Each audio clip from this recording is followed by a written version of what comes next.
India में 1% लोगों के पास 50% से भी ज़्यादा पैसा है। हाँ, आप सही सुने। और ये इनकम डिस्पेरिटी, मतलब अमीर लोग और अमीर होते जाना और गरीब लोग और गरीब होते जाना 2001 से कुछ ज़्यादा स्पीड में बढ़ता जा रहा है। इसका सबसे बड़ा रीजन है इंडिया का टैक्सेशन सिस्टम, जहाँ पे एक सैलरीड इंडिविजुअल को 30% टैक्स देना पड़ता है, वहीं पे एक बिजनेसमैन को लॉन्ग टर्म और शॉर्ट टर्म कैपिटल गेन पे 10 to 20% तक टैक्स देना पड़ता है और इंडेक्सेशन से और कम हो जाती है। दूसरा है इनहेरेंट टैक्स, मतलब अगर कोई फर्स्ट जनरेशन सेकंड जनरेशन को कोई प्रॉपर्टी ट्रांसफर होती है उसके ऊपर कोई टैक्स नहीं लगती है। दूसरा है evasion of tax, businessman instead of taking salary जहाँ पे उनको 30% टैक्स लगता, वो लोग अपने स्टॉक्स को बैंक में मॉर्गेज रख के 10 to 12% रेट ऑफ इंटरेस्ट में लोन ले लेते हैं, जो कि टैक्स फ्री रहता है और ये rate of interest tax rate से बहुत कम होता है।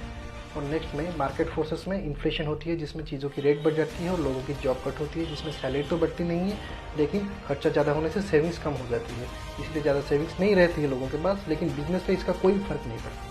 और पॉपुलेशन ज़्यादा होने के कारण जॉब की डिमांड भी बढ़ जाती है और अनएम्प्लॉयमेंट भी उसके साथ बढ़ जाती है। उसके वजह से एम्प्लॉय का सैलरी बार्गेन पावर घट जाता है, सैलरी उतना रेट में नहीं बढ़ पाता जितना रेट से इन्फ्लेशन बढ़ता है, उसके वजह से उसका सेविंग घट जाता है। और नेक्स्ट है गवर्नमेंट पॉलिसी, जिसमें हायर एजुकेशन और फिनेंशियल अवेयरनेस में गवर्नमेंट ज़्यादा खर्चा नहीं कर पाता है, उसके वजह से लोग गलत जगह पे पैसा रखने के कारण उनका ज़्यादा लॉस हो जाता है। अभी के लिए इसका सोल्यूशन है वेल्थ टैक्स। अगर आपके पास कोई सोल्यूशन है तो कमेंट्स बॉक्स में ज़रूर लिखिए और इसका एक डिटेल और एक्सप्लेन्ड वीडियो हम यूट्यूब में बहुत जल्दी लाने वाले हैं।